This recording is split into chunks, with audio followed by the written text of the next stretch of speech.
Hi viewers, welcome to R media. నేను మీ రవికోణం. ప్రస్తుతం మనం ఒడిశా రాష్ట్రం పూరి జగన్నాథ్ క్షేత్రం వద్ద పూరిలో ఉన్నాం. ప్రస్తుతం ఈరోజు అయితే రథయాత్ర మహోత్సవాలు అంగరంగ వైభవంగా జరగనున్నాయి. ప్రస్తుతం మనం ఈ రథోత్సవం జరిగే చోటనైతే మనం ఉన్నాం. ప్రస్తుతం చూడొచ్చు పూరి జగన్నాథుని యొక్క మహామందిరం ఇక్కడ ఉంది.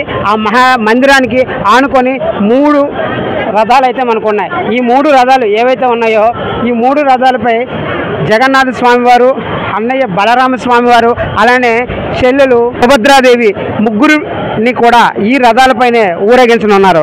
అయితే నందిఘోష, తాళధ్వజ, దేవదలన అనే ఈ 3 రథాలపైన స్వామివారు, అన్న బలరాముడు, అలానే చెల్లెలు సుభద్రతో సహితుడై ఈ రథయాత్రను సుమారు ఈ 5 గంటల పాటు ఈ రథోత్సవం అనేది ఈ ప్రదేశంలో జరగనున్నది. అయితే ఈ రథోత్సవం అనేది ప్రపంచంలోనే అత్యంత ప్రతిష్టాత్మకంగా జరుగుతుంది.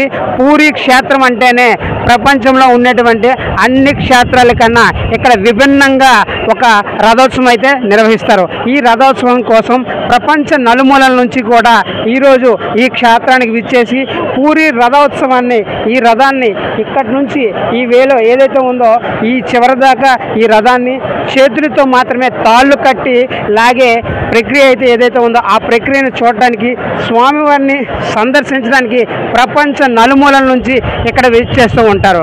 ప్రపంచ నలుమూలల నుంచి విచ్చేస్తున్నటువంటి ఈ భక్తుల కోసం ప్రభుత్వం కట్టుదిట్టమైన ఏర్పాట్లను అయితే ఏర్పాటు చేయడం జరిగింది. మనం చూస్తూ ఉండొచ్చు, చుట్టుపక్కల ఒరిస్సా పోలీసులతో పాటు ఎన్డీఆర్ఎఫ్ బృందాలు, అలానే సెంట్రల్ బృందాలు, అలానే ఆర్ఎస్ఎస్ ఇలా వివిధ సంఘాలు కూడా ఇక్కడ ఏర్పాటై అందరూ కూడా ఇక్కడ వివిధ రకాలమైన సేవలను అందిస్తున్నారు. ఈ పూరి క్షేత్రానికి వచ్చేటువంటి ప్రజలు ఎటువంటి ఇబ్బందులు లేకుండా ఉండడం కోసం ఈరోజు ఇక్కడ మంచినీళ్ళ సదుపాయం కానీ, ఆహార సదుపాయాలు కానీ అన్నీ కూడా అందించి చాలా చక్కగా నిర్వహించే విధంగా మొత్తం ఈ పూరి క్షేత్రం మొత్తం చాలా చక్కగా అంగరంగ వైభవంగా రంగులతోనూ, హరివిల్లులతోనూ అన్నిటితోనూ ఏర్పాటు చేయడం అయితే జరిగింది. అలానే ఈ క్షేత్రంలో ఈ రథాలు ఇంకో 2 గంటల్లో ఈ ఏదైతే ఉన్న ఈ 3 రథాలపైన ఊరేగింపు సాగించడం అయితే జరుగుతుంది.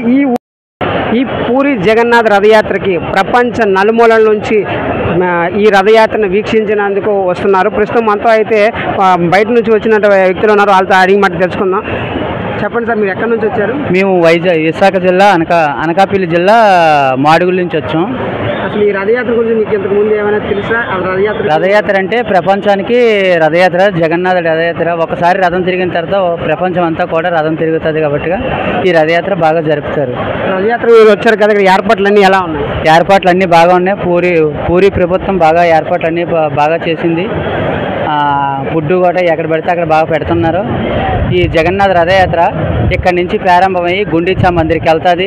గుండీచా మందిర్లోని ఈ రోజుకి విశ్రాంతి తీసుకొని, స్వామివారిని విశ్రాంతి తీసుకొని ఉదయాన్నే శనివారం 2:30 గంటలకి ఆ స్వామివారిని దింపి లోపలికి గుండీచా మందిర్లో పెడతారు. గుండీచా మందిర్లో పెట్టిన తర్వాత దర్శనం వదులుతారు. దర్శనం వదిలిన తర్వాత అక్కడి నుంచి 9 రోజులు అక్కడ ఉంచుతారు. 9 రోజులు ఆ దేవుడు జగన్నాథ స్వామి, సుభద్రామాత, బలరామ స్వామి, సుదర్శనుడు అక్కడ కొలువై ఉంటారు. కొలువై ఉండిన తర్వాత వాళ్ళ చిన్నాన్నలు, బాబాయిలు, ఆ ద్వారకా వాసుదులు అందరూ ఇక్కడికి వచ్చి ఆ దేవుడిని కలుసుకుంటారు. అందరూ కలుసుకున్నాక 5వ రోజు మహాలక్ష్మీదేవి నా భర్త రాలేదేమనేసి ఈవిడ కుకుల పర్వతం నుంచి చూసి నా భర్త రాలేదని లక్ష్మీదేవి బాగా అలంకరించుకొని బాగా తయారయ్యి మందుగుండి సామాగ్రిలతోటి 5వ రోజు లక్ష్మీదేవి భర్తను పిల్లానికి వెళ్తే ఆ టైంలోని జగన్నాథ స్వామి చూసి ఏమంటాడంటే, అయ్యో మా ఆవిడ వచ్చేస్తున్నది, ఇక్కడ నుంచి మా చిన్నాళ్ళు, మా బాబాయిలు, మా పెదనాళ్ళు అందరూ ఇక్కడ ఉన్నారు, వీళ్ళ నుంచి నన్ను దూరం చేస్తుంది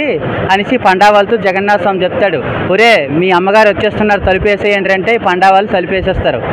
గుండీచా మందిరికి తలుపేస్తే అమ్మవారు వచ్చి తలుపు తీయండి అంటే తలుపు తీయదు అమ్మవారికి.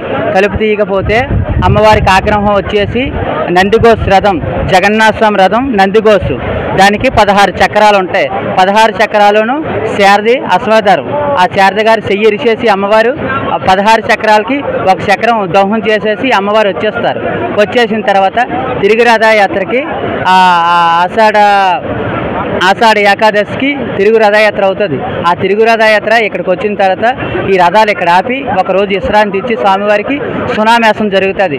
సునామేసం జరిగిన తర్వాత స్వామివారికి బంగారు ఆభరణాలు, వజ్రాలు, వడియారాలు అన్నీ మొత్తం స్వామివారికి అలంకరించిన తర్వాత అప్పుడు అమ్మవారిని సుభద్రాదేవి, బలరామ బావ వెళ్ళి లక్ష్మీదేవిని బతిమలాడతారు. అమ్మ మేమందరం కాపురాలు చేసుకుంటున్నాం, మీరు అలా కాపురాలు చేసుకోవచ్చు కదంటే ఆ రోజు 5వ రోజు నేను పిలిచేదరికి వస్తుంటే స్వామివారు తలుపేసేసుకరా నేను ఎలాగ రాణిస్తానని అమ్మవారు అడ్డుపడుతుంది. అడ్డుపడితే లేదు మేము కాపురాలు చేసుకుంటున్నాం కాబట్టి మీరు కాపురాలు చేసుకోవాలనేసి బలరామ స్వామి సుభద్రాదేవి శరణ కోరుతారు. శరణ కోరితే లేదు స్వామివారి దిగి రావాలనేసి అమ్మవారు అడుగుతారు. అమ్మవారు అడిగితే అక్కడ యశోదాదేవి స్వామివారికి వెనకాల రసగుల్లాలు కడతాది. రసగుల్లాలు కడితే ఆ రసగుల్లాలు పట్టుకొని స్వామివారి దిగి ఏం జరిగిందంటే స్వామివారు మీరు అక్కడికి వస్తే నేను తలుపేసేసారు, ఇప్పుడు నేను ఎలాగ తీస్తాను, నేను తీయను అంటే స్వామివారు వాళ్ళ అమ్మవారి ఇంటికి వెళ్ళారు కాబట్టిగా అక్కడి నుంచి పగడాలు, రత్నాలు, వైడ్రాలు అన్నీ తెస్తారనమాట. తెచ్చిన తర్వాత అమ్మవారికి చూపిస్తారు. చూపిస్తే లక్ష్మి ఈ పగడాలు, ఈ రత్నాలు, ఈ దండలు అన్నీ మా అమ్మ ఇంటికాడ నుంచి తెచ్చాను, తెలుసా రత్నాలు అంటే రత్నాలు నాకు తెలియదా, రత్నాలు నేను చూడలేదా, రత్నాలు ఎలాగుంటే నేను వేసుకోలేదని లక్ష్మీదేవి ఏలాకోణం చేస్తారు స్వామివారిని. ఏలాకోణం చేస్తే స్వామివారి వెనకున్న రసగుల్లాలు తీసేసి అమ్మవారి నోట్లో పెడితే అమ్మవారి మనసంతా కరిగిపోయి స్వామివారి పాదాల మీద పడిపోద్ది. అక్కడితో రథయాత్ర ముగుస్తుంది.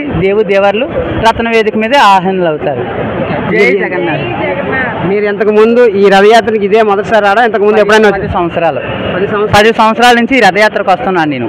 10 సంవత్సరాల నుంచి మొత్తం జగన్నాథ్ మిస్టరీ అంతా నాకు తెలుసు. మొత్తం జగన్నాథ్ మన ఇక్కడ శంకరాచార్య జయ శంకరాచార్యులు మొదటి పీఠకంలో, ఆ పీఠకంలో నేను అక్కడ అన్ని చదువుకున్నా. అయితే ఈ 10 సంవత్సరాల పాటు మీరు రథయాత్రకు వస్తున్నారు, రథయాత్రను చూస్తున్నారు. ప్రతి ఏటా రథయాత్ర ఒకేలా సాగుతుందో ఏమైనా మార్పులు ఉంటున్నాయి? మార్పులు ఏమి లేవు. ప్రతి యాత్ర ఒకే సాంప్రదాయకంగా రథయాత్ర జరుగుతుంది. ఈ రథయాత్ర సగం దూరంలోకి వెళ్ళిన తర్వాత కాలాపాతుడు అనే సమాధి ఉంటుంది. కాలాపాతుడి సమాధి దగ్గర సుభద్రాదేవి, బలరామ స్వామి ముందెళ్ళిపోతారు. జగన్నాథ స్వామి అడుగడుగు మెల్లిక సాగుకొని అలా దగ్గరికి వెళ్తాడు. కాలాపాతుడి సమాధి దగ్గరికి వెళ్ళేసరికి రథం తానంతలో అదే ఆగిపోతుంది. ఆ కాలాపాతుడు అనేది ముస్లిము. ఆ ముస్లిం కాబట్టి మన హిందూ సాంప్రదాయకులు ముస్లింలకి మన హిందూ దేవాలయకు అనుమతి లేదు. అందువల్ల ఆ కాలాపాతుడు ఎన్నో సంవత్సరాల నుంచి అక్కడ తపస్సు పొంది జగన్నాథ స్వామిని మప్పించుకొని అక్కడ ఆశీనులు చేసుకుంటాడనమాట. ఆ కాలాపాతుడి సమాధి దగ్గరికి వచ్చేసరికి రథం తానే ఆగిపోయి స్వామివారి బాగా దర్శనం చేసుకొని అప్పుడు మళ్ళీ తిరిగి రథయాత్ర అక్కడ బయలుదేరుతుంది గుండీచా మందిర్కి. చూస్తున్నారు కదా రథయాత్ర ఏ విధంగా సాగుతుందని. ఒక 10 సంవత్సరాల పాటు ఈ రథయాత్రను ప్రత్యక్షంగా వచ్చి పాల్గొనే రథయాత్ర యొక్క విశిష్టతను మొత్తం తెలుసుకొని మన ఛానల్కి అయితే చెప్పడం జరిగింది. ఈ విధంగా ఈ రథయాత్ర ఇక్కడ నుండి సాగి హుండీచా మందిరం వరకు ఈరోజు సాయంత్రం చేరుకుంటుంది. హుండీచా మందిరం చేరుకున్నాక అక్కడ 5 రోజుల పాటు ఉండటం జరుగుతుంది. ఈ తర్వాత లక్ష్మీదేవి వెళ్ళి అక్కడ అలగటం, స్వామివారి రథాన్ని విరవటం, ఆ తర్వాత మళ్ళీ తిరుగు రథయాత్రలు రావటం, ఇక్కడ జరిగే ఈ రథయాత్ర యొక్క మొత్తం ప్రాసెస్ని భక్తుల ద్వారా మనం తెలుసుకున్నాం. చూస్తున్నారు కదా ఇంకా రథయాత్ర సాగటానికి మరికొద్ది క్షణాల్లో ఉంది. మరికొద్ది క్షణాల్లో ఈ రథయాత్ర సాగుతూ ఉంది. ప్రత్యక్షంగా మన ఆర్ మీడియాలో చూసే ప్రయత్నం అయితే చేద్దాం. ఇలాంటి మరిన్ని మంచి విషయాలతో మళ్ళీ కలుసుకుందాం. ఆర్ మీడియా, రవికుమార్, పూరి జగన్నాథన్ స్వామి సన్నిధి నుండి.